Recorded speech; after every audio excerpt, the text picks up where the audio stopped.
Qui est aux manettes de ce pays, monsieur? La communauté que vous connaissez bien.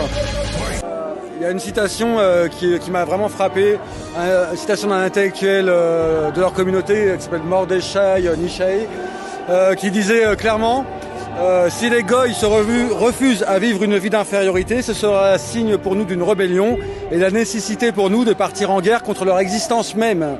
Et enfin, Tout à fait. Personne, à part la justice française et les juges rouges, personne ne peut nier l'influence juive dans le bolchevisme. Personne.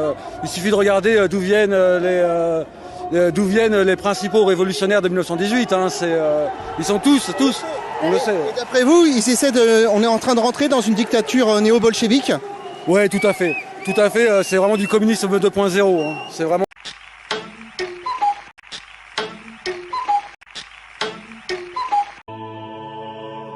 Ça dépasse bien Macron et ce sont les élites mondialistes voilà, qui jouent avec nous comme avec des pions et ils avancent leurs pions comme dans un jeu d'échecs et ça les fait bien rire de jouer avec nous et jouer avec notre santé, notre vie. Et d'après vous, il serait temps qu'ils fassent leur valise? Il aurait fallu même qu'ils n'existent pas en fait. Faire leur valise, oui, mais le problème c'est que même en dehors de la France, ils arrivent à nous chapeauter quand même. Ils sont partout chez eux et nulle part à la fois. Oui, c'est ça. Justement, c'est la métaphore du ferrant qui erre partout. Quel est leur but selon vous?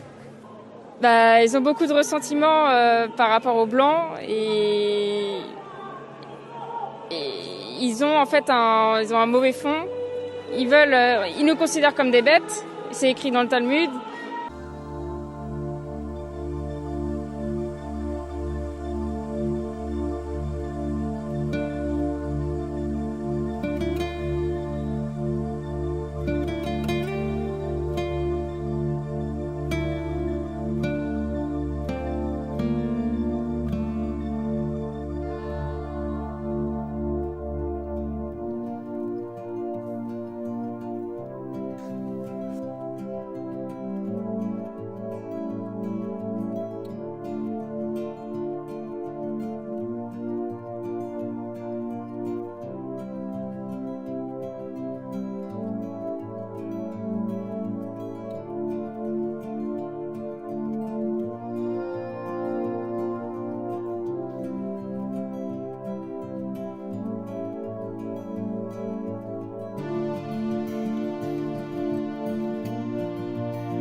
могут понять еще в большинстве стран.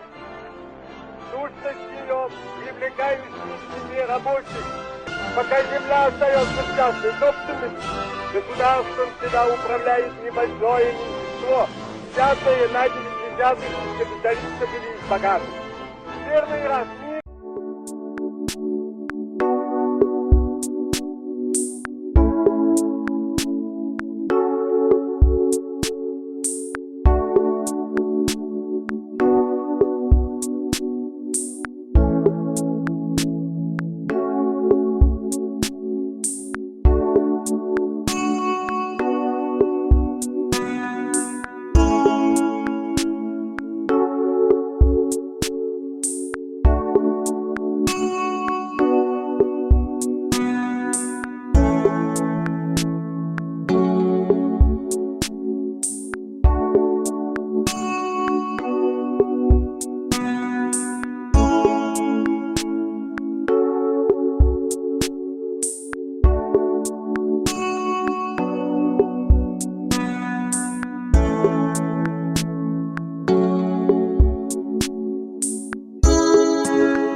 הולך אני כעת במשעול ההווה, כילד ההולך לו לאיבוד. כפות ידיים מושטות מבקשות את העזרה, להמשיך איתך את המסע. ובצדדים הפרחים כאילו איבדו את זהותם, מחפשים עוד קרן אור שתעזור, עוד לגימה קטנה של מים ממעייני החוכמה, תביא להם את התקווה. הרים ראשי, אשא עיניי אל ההרים במרחקים, וקולי יישמע כזעקה, כתפילת האדם, וליבי יקרא, מאין יבוא עזרי. עובר אני כעת בנופים חדשים, הצעדים הם נעשים כה איטיים. מה יש שם שאין פה? שאל אותי עובר, מה בלב אתה שומר? קשיש העיר כשעל גבו מונח כל עברו, מביט סביב ומחפש את עולמו. כשההווה כל כך קשה לא אומר דבר, ארים ראשי אל המחר. ארים ראשי, אשא עיניי אל ההרים במרחקים, וקולי יישמע כזעקה, כתפילת האדם, וליבי יקרא מאין יבוא עשרים. Ils veulent absolument nous métisser avec des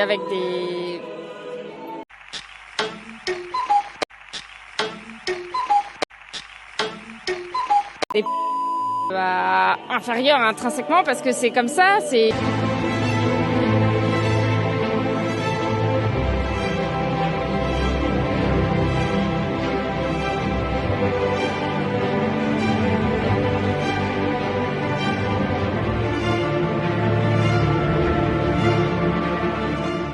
La France est entièrement sous domination juive.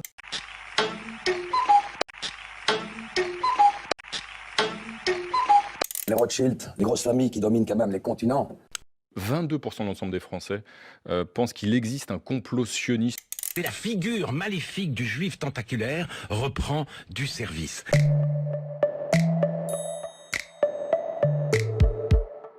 Il n'existe pas de complot juif, on peut le montrer en faisant l'histoire.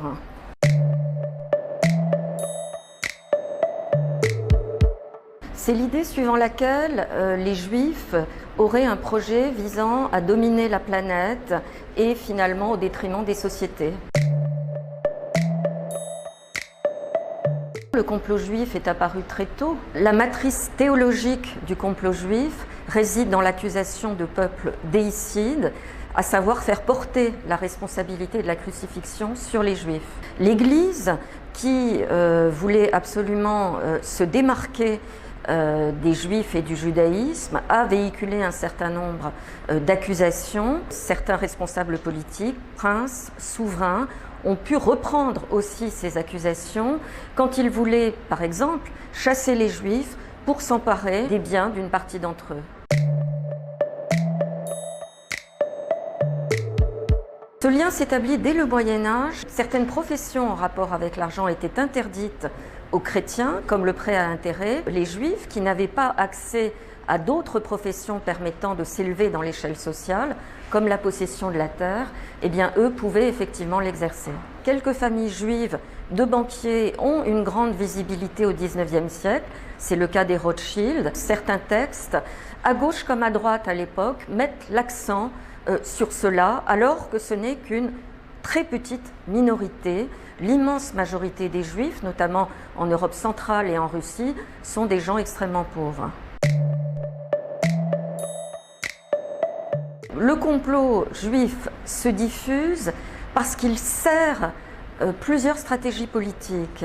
Une partie de la gauche, jusqu'à l'affaire Dreyfus, est convaincue qu'il y a un lien étroit entre la finance juive et le capitalisme. À droite, les catholiques sont eux convaincus du contraire, c'est-à-dire de l'idée suivant laquelle les juifs sont par nature révolutionnaires et sont à l'origine de la Révolution française. La révolution bolchevique, d'ailleurs, relance ce thème des juifs révolutionnaires parce qu'il y avait parmi les bolcheviks effectivement des juifs et parce que là encore, les juifs seront émancipés grâce à la révolution bolchevique.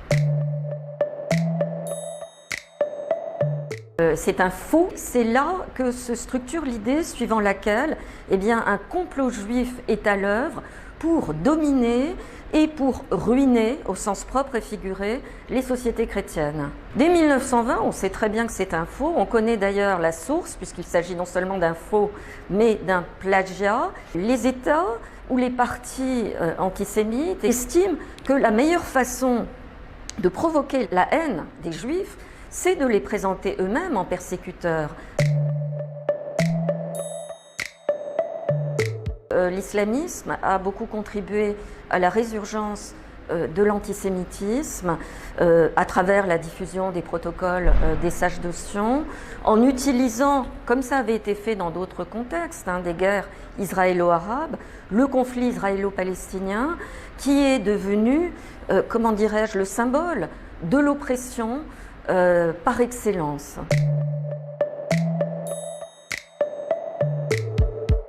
On a pensé un peu trop simplement que la Shoah ayant été un crime sans comparaison, eh bien, il suffisait de parler de la Shoah, de mentionner la mémoire de la Shoah pour faire disparaître ces préjugés. L'antisémitisme est fait d'un contenu culturel, de stéréotypes, de préjugés qui ont été diffusés par les partis, mais aussi par des supports culturels, littérature, cinéma, etc. C'est une idéologie qui s'est sédimentée sur des siècles, par la religion aussi également. On ne fait pas disparaître quelque chose donc, qui s'est formé au cours de siècles, simplement par ce qu'on a appelé un travail de mémoire à propos de la Shoah. Qui contrôle la meute médiatique? Général de la Ward. Ah, vous le savez bien. Quoi? J'ai bien envie de savoir également. Général de la Ward. Ah, vous le savez bien. Je pose la question. Qui contrôle la meute médiatique dans le monde et en France? Qui contrôle le Washington Post? Qui contrôle le New York Times? Qui contrôle BFM TV et tous les journaux? Qui sont... Pardon? Qui? Vous qui parlez de Dreyfus, monsieur. Qui? C'est la communauté que vous connaissez bien.